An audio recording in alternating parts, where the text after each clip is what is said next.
Good morning and welcome to this Monday, February 24th edition of Trading Places Live at EarningsBeats.com. I'm Tom Boley, Chief Market Strategist here at EarningsBeats, and I'll be your host for the next 30 minutes featuring everything you need to know as you prepare for the trading day ahead. Well, we're going to open up on a wild note this morning, no doubt about it. Headline news pretty much everywhere you turn is the coronavirus. And we're seeing a lot more cases popping up worldwide, not just in China, not just in Asia, but starting to impact other areas of the world. And as a result, futures are down quite a bit. Dow Jones futures down about 800 points the last time I looked. So it's definitely going to get off to a rough start this morning here in the U.S. And we're going to talk a little bit about fear in today's show, because this is really going to be the driver for the stock market, I think, certainly in the near term. And so want to kind of give you a little bit of a history lesson, I guess, on the sentiment, some of the sentiment indicators that we use at EarningsBeats to try to identify potential bottoms if and when they go in. It's very difficult to, you can be off by a day or two in terms of calling a bottom, and it can be quite a bit of points, because when the market gets extremely fearful, the moves are very quick. I also generally talk about market makers in a fearful environment going on vacation, because that's essentially what they do. When everyone panics and they sell, you got so many sellers out there, the market makers don't try to get in the way. They're almost like matadors, just kind of let prices fall, and that's what we're seeing this morning. But we'll talk about all that in just a bit. I do want to go over first. We are having a webinar later today, and doesn't stem so much from the fear that we're seeing this morning, but I think that's kind of building on what we saw at the end of last week, which I thought was a lot of market maker manipulation as we headed into options expiration Friday. If you take a look at our website, EarningsBeats.com, here is the homepage, and this is the event that we're going to have at 4:30 today. I think it's going to be pretty timely, given what happened last week with options, and what we might be looking at in the future. We're going to begin a series of these Max Pain webinars monthly, just so we can make sure all of our community members are aware of options as we get closer to options expiration Friday. Some of the additional volatility that we might experience as a result of that. And just giving you a sense maybe of what market makers might attempt to do as they head into options expiration week. We'll be talking about that a lot more today at 4:30. I did write an article over at Stock Charts, and it was on the manipulation. I don't know if you had a chance to take a look at that and read that. But it is a phenomenon that I think you need to be aware of. Here was the article. So right now, I think it's the last article that was written at Stock Charts, so it shows up on the top of the feed there. But I thought it was. I'm not going to say it's good or bad. I mean, I think our market maker system is necessary, but you've got financial firms that are able to manipulate prices heading into option expiration Friday, and it can line their pockets sometimes. And so anytime you've got an opportunity to make billions of dollars, or certainly multi-millions of dollars, that's incentive to maybe direct prices your way. And I think a lot of that happened last week. So that was kind of what this article was based on. And it was also the reason we decided to have an impromptu webinar later today to talk a little bit about that. And of course, now with the market, with being so volatile and looking to open down quite a bit here at the open, I think we'll have plenty to talk about later today. So anyhow, that is open to the public. So anyone who would like to come to the webinar later today, 4:30, just go into our website and sign up. And you can see here, you can click to access the webinar room.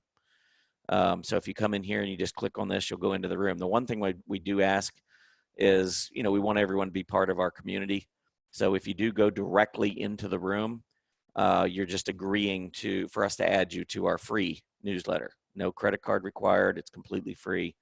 Monday, Wednesday, Fridays, we talk about either companies that are going to be reporting earnings and looking at their charts, trying to look for clues based on relative strength and volume analysis and so forth to see what Wall Street might be doing ahead of the reports. I think that we've been looking at this quite a bit over the past year, and while nothing is 100%, this isn't close to 100%. I do think that it gives us some. I think it's better than a coin flip heading into earnings as to whether or not we might see strength or weakness. So we'll talk a little bit about that. It's going to be a new service that we're adding in to our daily market report that goes out to all of our paid members every day. So, but coming into this webinar, again, the only thing you would need to do is just become a free EarningsBeats Digest subscriber. So we certainly hope that you'll join us tonight. I think that'll be a very timely webinar for sure. All right, let's talk a little bit about last week before we delve into what might happen today. We did see the market weaken, as I just mentioned, the last 2 days of last week, Thursday and Friday. A lot of points shaved off of the market, a lot of premium, a lot of option premium saved. There was a lot of call premium, a lot of calls being bought last week and heading into last week. So we've seen that equity-only put-call ratio drop quite a bit, and it's been registering numbers that we hadn't seen much of, to say the past 10, 15 years, some of the numbers that we've seen. So the market's grown extremely complacent, very bullish, and usually that's when the carpet gets pulled out from under us from time to time.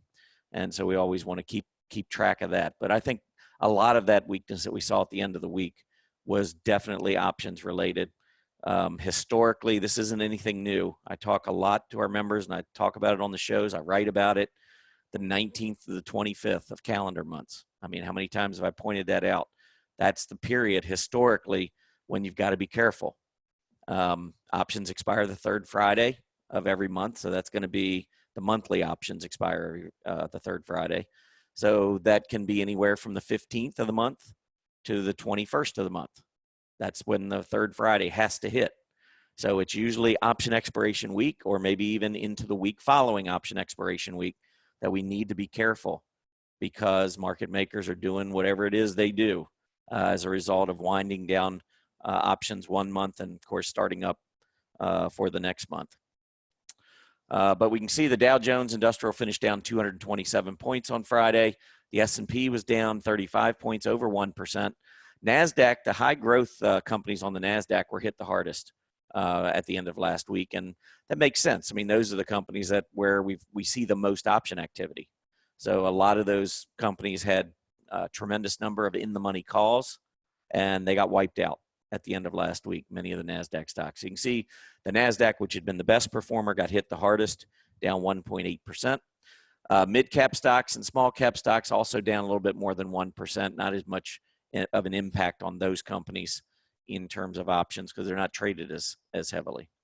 Real estate, staples, healthcare, more defensive areas of the market performed best on Friday. I think we're going to see that again this week. Probably as we start the week, we'll likely see everything down, but I would suspect that the defensive areas are going to be down less. Technology and discretionary both down considerably more on Friday. You can see technology down 2.25%, discretionary stocks down about 1.5%. Didn't include it on here, but communication services, the XLC, also down about the same amount, 1.5%.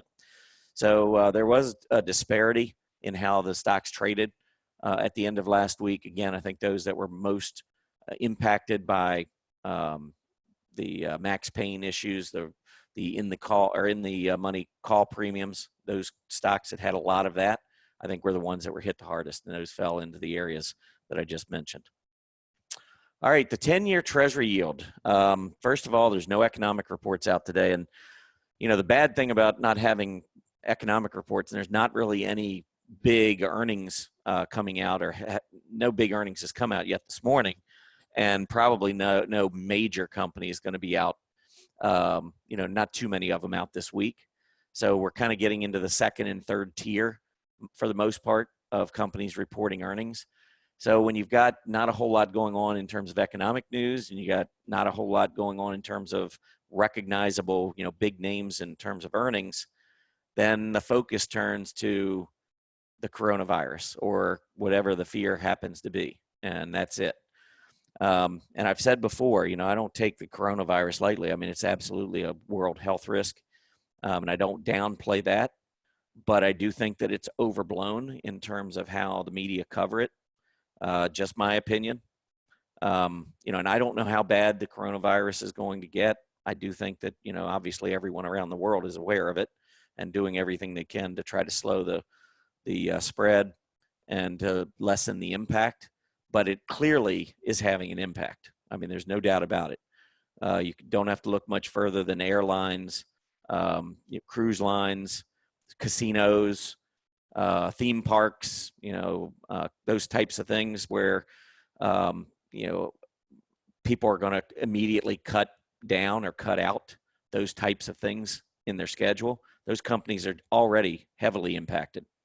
And it, as you shut down stores and factories and things like that, obviously it's going to impact other parts of our economy as well. So there's definitely an impact. The question is how much of an impact.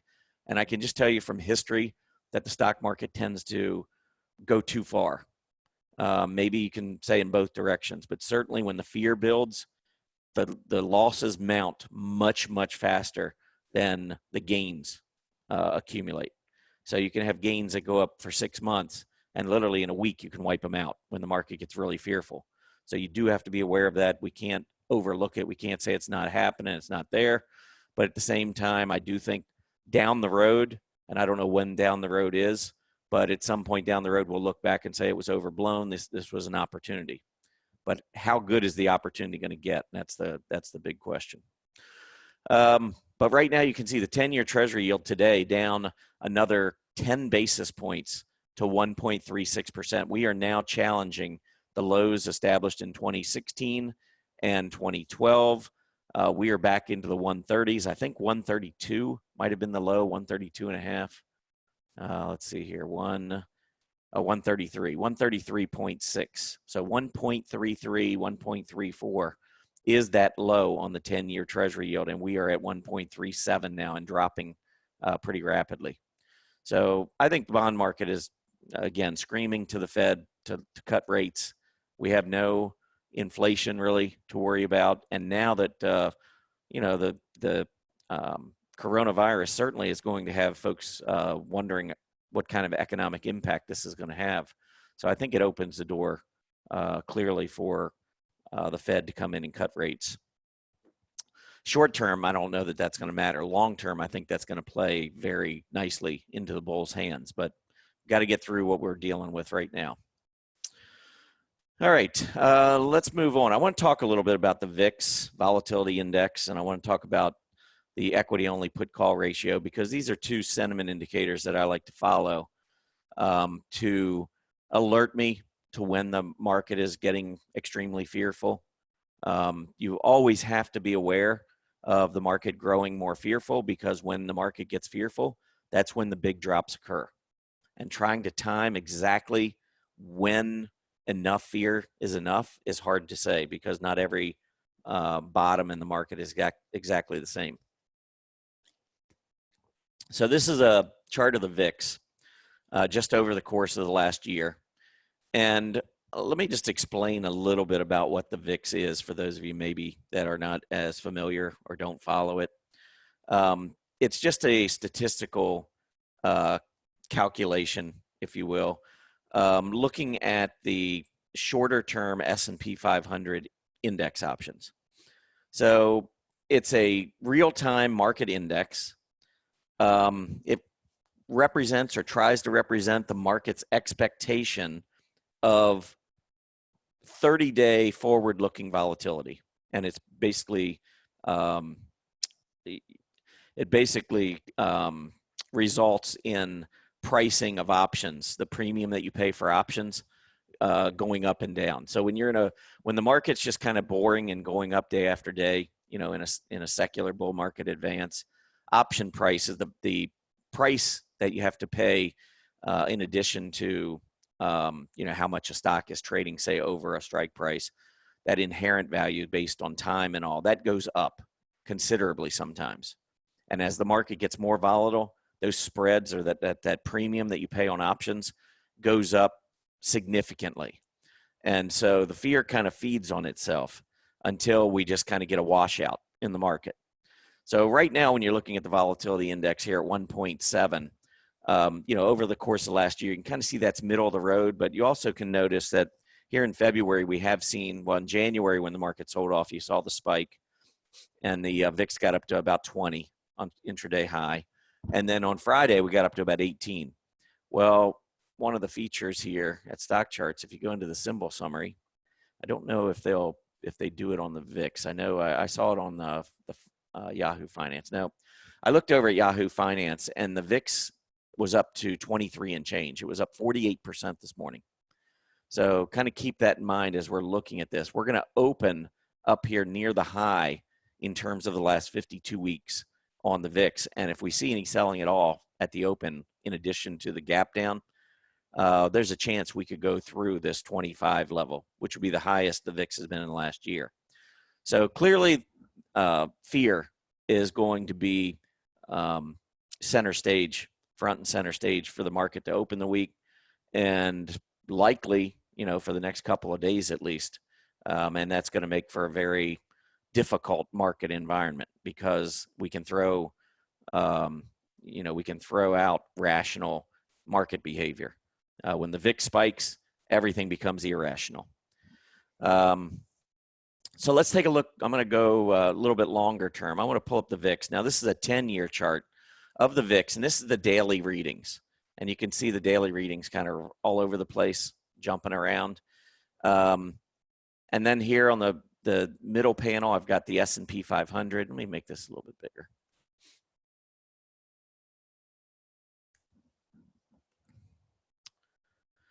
All right, so there's the VIX. Here's the S&P 500. Then down at the bottom here is a correlation. So I just wanted you to see that the correlation, which is looking at the VIX, and then it's looking at the S&P 500, and it's saying, do they move up together or do they move inversely to one another? Well, I think here on this chart, it's pretty obvious they move inversely to one another. The readings are down close to -1. Anytime you have a reading of -1, it's telling you that they move exactly opposite one another. Any readings at +1 tells you they move hand in hand together.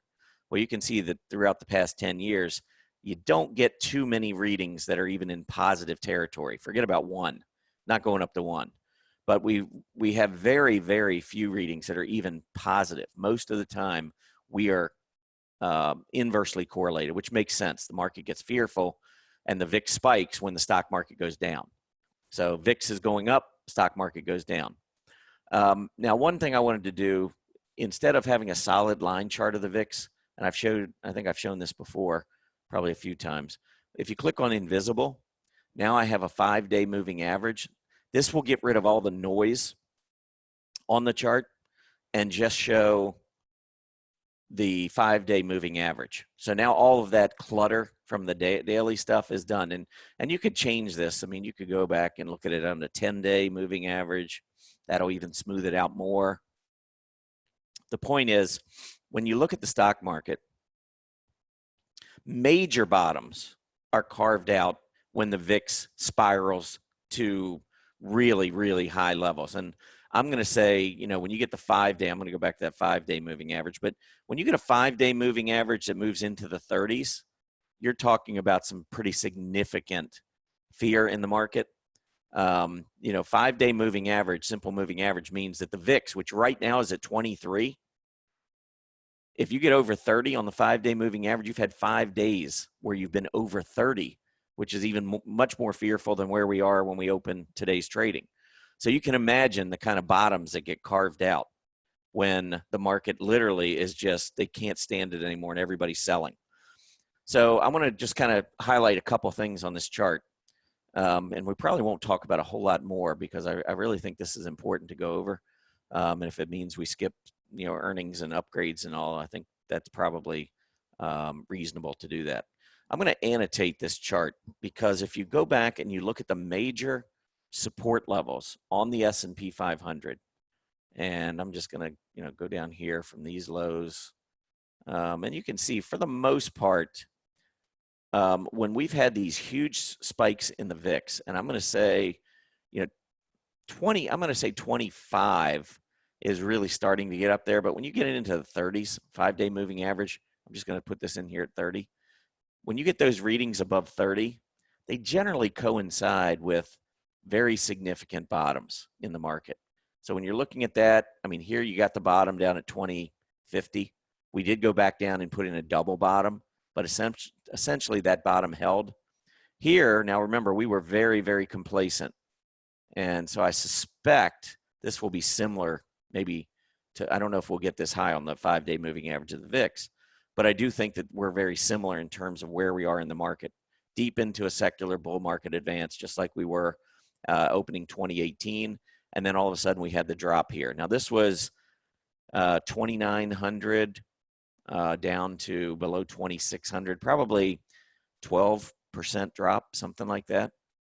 And I don't know where we're going to go on this one, but I think short term, if we fail to hold the lows that we saw in January, that's going to open up the door to more selling. Now, to hit this trend line and for the VIX to get all the way up into the 30s, I mean, obviously it's going to take a lot of selling. I mean, S&P 500 would need to drop probably 700-800 points.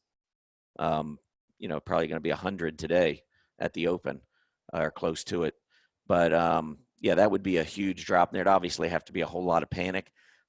You know, I don't try to forecast those kinds of drops. I'm just saying that if things really intensified, that's possible.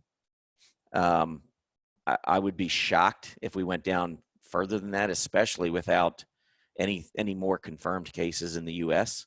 But or the coronavirus I'm referring to. But it's, you know, it's hard to say when the market gets into a panic. The market can drop very quickly. And so I think part of it, we'll see how the market reacts today at the open and see if the market, you know, if the market gets bought back and how we finish at the end of the day. I think today will be really important. But as you look out here, you can see the major bottoms. You look at this bottom, the 5-day moving average of the VIX was over 30. This bottom, it was over 25, and we were testing a level when the VIX had gone over 30. You go all the way back here to an initial drop back in 2011, you can see where our 5-day moving average was over 40. But that was still, technically, in my opinion, we were still in the secular bear market back then. And so you get higher VIX readings in secular bear markets than you do in secular bull markets. But anything up into the mid-20s to 30, I would be looking for a major, major bottom if we get there. And I'm not saying we're going to. So that's longer term. And I don't mean to scare everybody, but at the same time, I don't think we can ignore the market when it gets fearful. Now, you know, something that's probably a little bit more likely, in my opinion, would be maybe a 5-day moving average of the VIX that gets up maybe between 20 and 22. So like today, 23, maybe we go up to 27, then we pull back to 20, and then we, you know, so we have maybe 5 days. And in the meantime, we set a bottom. Because you can see some of these smaller pullbacks here and here were associated with VIX readings around 20, average, 5-day moving average of the VIX around 20, 21, 22. This one got to 23. Right here, we were at about 20. I told you in January that initial reading got to 20. So I think when you start moving into the 20s, you can set a bottom at any point. I just wanted to give you an idea of, you know, if things really started to heat up and we started seeing more and more panic each day, yeah, I think, you know, we could see quite a drop in the S&P 500. I don't think it would be driven by fundamentals. I think it would be driven by fear, which means we'd likely see a very quick rally back, very similar to what we saw in 2016 or very similar to what we saw in 2019. But again, trying to time that bottom is not always easy. I think the VIX helps to try and time it. The other thing I wanted to show you was the put-call ratio. So again, very similar chart. Let me go ahead and make this chart a little bit bigger. And at the top, the initial, each day's equity-only put-call ratio is in here. And you can see this is just all over the place. You can't really get a general feel of what's going on here. So again, I'm going to put that 5-day moving average. I'm going to make it an invisible chart, which is right here. And then we get an update, and you can see now the 5-day moving average, it starts to become a little bit clearer when the market, really becomes bullish and when it becomes fearful. And here are the fearful readings. Now, once again, and here's your correlation, by the way. So your equity only put call ratio gyrates back and forth much more than the VIX. So you can see that there's a lot more movement back toward, maybe a neutral in terms of correlation, but the majority, we stay in the negative most of the time. And we have a lot of readings down here near -1, minus 0.5 to minus 0.75. No readings or very few readings at positive 0.5 to 0.75. So, as the as the market goes in one direction, usually we have the correlation, that equity only put call ratio, going in the other direction. So as the market goes up, the equity only put call ratio goes down because folks are getting more bullish.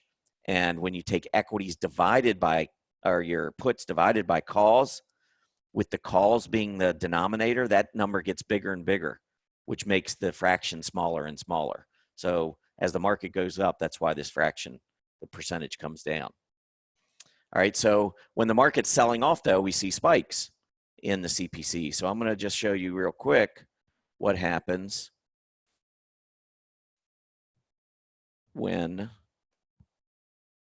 we get into a market. So once again, let's go ahead and do this trend line and take a look at these readings that mark.